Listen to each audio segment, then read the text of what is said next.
how old would you need to be to have 10 sons? And in this, it just sounds, well, it sounds a little dodgy. As a Christian, the Bible means so much, but then someone comes along and says, well, there's a whole heap of contradictions in the Bible. What are you going to do about that? We need to work this out. And I've got a bit of a journey today, and there are 439 of these supposed contradictions that we need to address. And I'm going to go through one a week, and it's going to be a bit of a journey.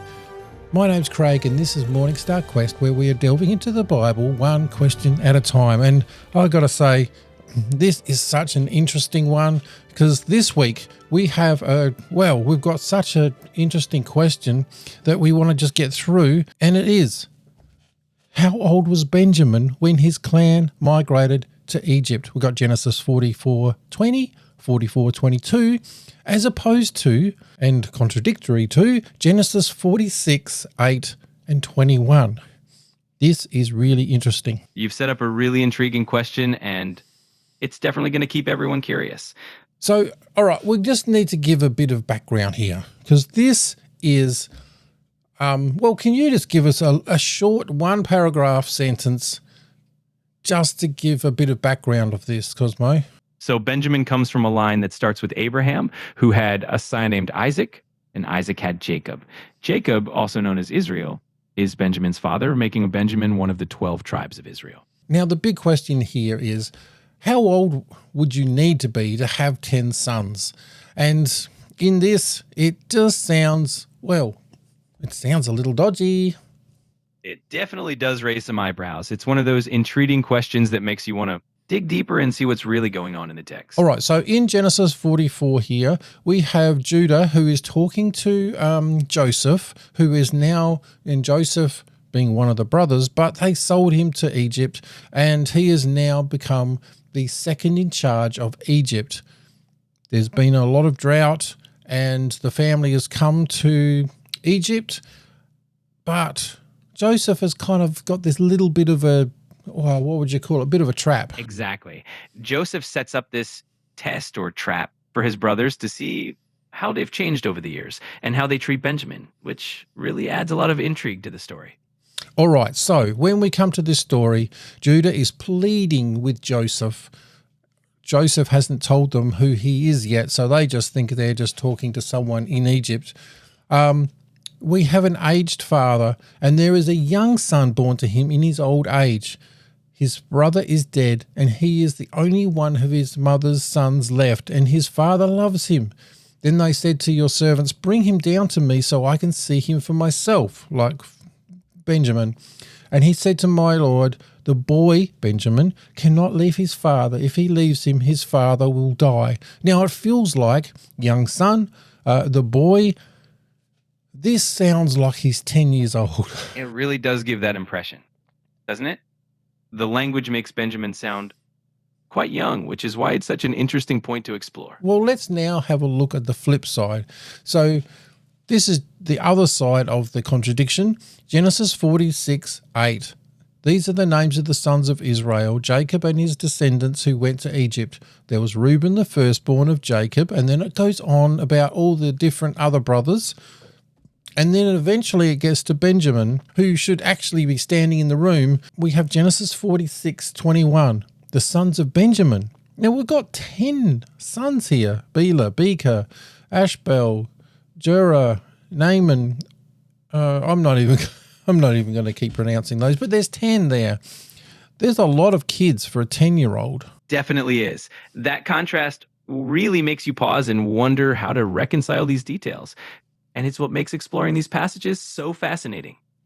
It is. And I find this absolutely fascinating because it does feel like, Benjamin, he is like 10 years old, and the way they're talking about him, calling him boy, there's a whole heap of stuff here that he is the youngest of the 12, and it's like everybody's just shielding Benjamin because he is the young kid of his father. But there's more to the story too, isn't there? Absolutely. There's definitely more to the story.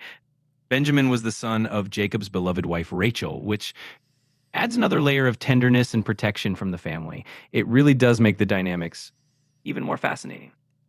And without going to too much detail, Rachel was his most loved wife. And again, having more wives and all this sort of thing, I'm not going to go into that. And just remember that it is descriptive. It is not prescriptive, as in it's showing you what to do. It is just showing you how bad things are and showing how bad people are. And this is the result. So it is just showing human nature at its worst, really. But God is always through all of that stuff, and his promise is always kept, and it just is so amazing. It truly is amazing. Even through all the complexities and the imperfections of human nature, the bigger picture shows how everything comes together in a meaningful way. But we It's still really have... fascinating to see how... It is definitely, sorry to cut yourself off there, but it is still a contradiction that we need to address, because how can a 10-year-old have 10 sons? Who knows how many daughters he's had? But yeah, so let's have a look here and we can work this out. Let's just go with Joseph at the moment, because we do know his age, definitely in specific time zones. So Joseph was 17. It is very clear when it says this, that when he was sold by his brothers to Egypt, and this is obviously, if you don't know the full story, it's the Technicolor Dreamcoat. We've seen the plays and all that sort of thing. But Joseph was 17 when he was sold by his brothers. He was 30 when he entered into Pharaoh's service. So what's that, 22 years? No. What's that, 13 years, sorry. Sorry, I was jumping ahead. Yeah, that was 13 years before he started in Pharaoh's service. Now, he talked about 7 years of plenty and 7 years of drought. And so we have 7 years of plenty, which basically just meant that there was going to be plenty of rain, there was going to be plenty of stock and wheat, etc. But we need to use those 7 years to store stuff up, because there's going to be 7 years of famine. And if we don't, it's going to be harsh. Because of the famine, that's when the brothers come into Egypt to try and buy grain. So that's where we find this story. So basically that's 22 years later. And we know that when Joseph sees his brothers, Joseph is now 39. So, all right, so we know that bit. So when Benjamin was born, after Jacob left Laban, that's his father-in-law. I feel like I'm going into too much of the story here, and I don't want to, because I just want to just stick to the facts, if you like. So by the time Joseph was 17 and sold, Benjamin may have been a young child, because he's obviously younger than Joseph, probably around 7 to 10. They would have called him a baby if he was any younger, anywhere between 7 and 10. Is that right? Yeah, that sounds about right. So by the time they meet Joseph again in Egypt, Benjamin would likely be in his early 30s, which definitely gives him enough time to have a family of his own. It's always interesting how these timelines come together when you piece them all out. Definitely. And you find that it's like 22 years. We've got 13 years that Joseph was in slavery, 9 in Pharaoh's court. And so Benjamin would have been about 30, 35, give or take. Even if he was even younger, he still would have been 25 to 30. Even in my family, my sister is older than me, and I still get called the boy, or the, you're still my little boy. And it's like, yeah, but I'm over 50. Come on. So this is what's happening here. Exactly. It's that emotional connection and that family dynamic where the youngest is always seen as the baby of the family, no matter their actual age.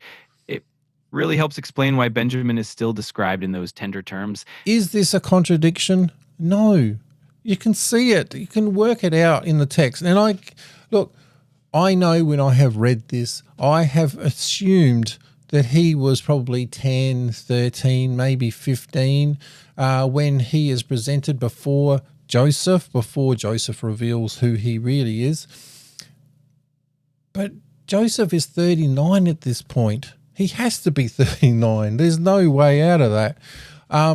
So it is very clear that if he's 39, He could be, like Benjamin could be 30, 35. If it was 9 years difference, he could be 40. I mean, I don't know.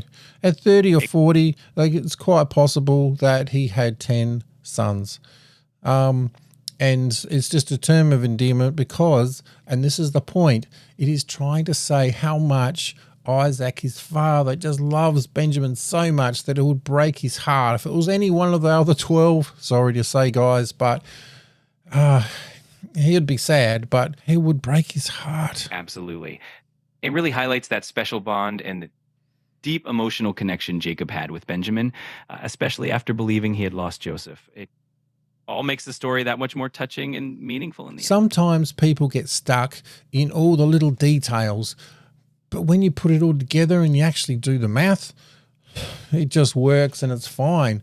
But people think this is a contradiction. And I don't know how, I don't know. I feel like the person, whoever did this list, really didn't do any research and just thought, right, there's one verse that says this, there's another verse that says that, and there's a contradiction. No one has put in any effort, any homework, and that's what I'm doing today.